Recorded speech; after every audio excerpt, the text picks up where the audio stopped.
Today I'm going to make a chicken and gnocchi soup for the next few days.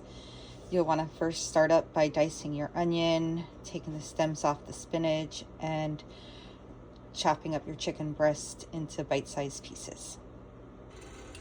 You can start off by heating up a little bit of olive oil, adding in your onions and your carrots,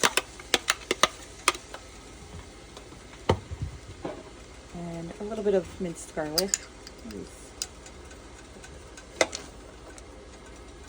And then go ahead and saute that up. Once you've sauteed your vegetables, you can go ahead and move them to the side and then toss in your chicken.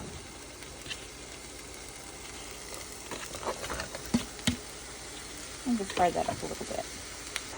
Once your chicken and veggies are cooked up enough, you can go ahead and mix them together and then add them to your chicken broth very carefully. Try not to make too much of a mess.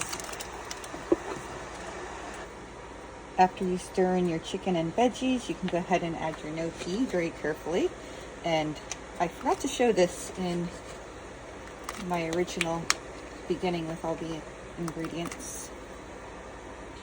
After you stir in your gnocchi, go ahead and add a little bit of thyme. And then let this cook for about 10 to 15 minutes on a medium-high heat. I wound up turning my soup down to a medium heat.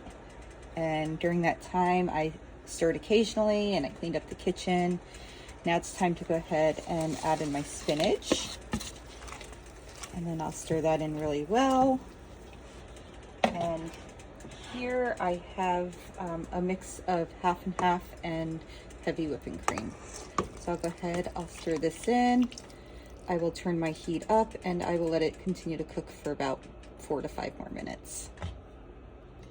Now that my soup is done, I went ahead and dished out a serving, and I'm going to top it off with a little bit of Parmesan cheese. Now it's time to go and enjoy that. Have a great day.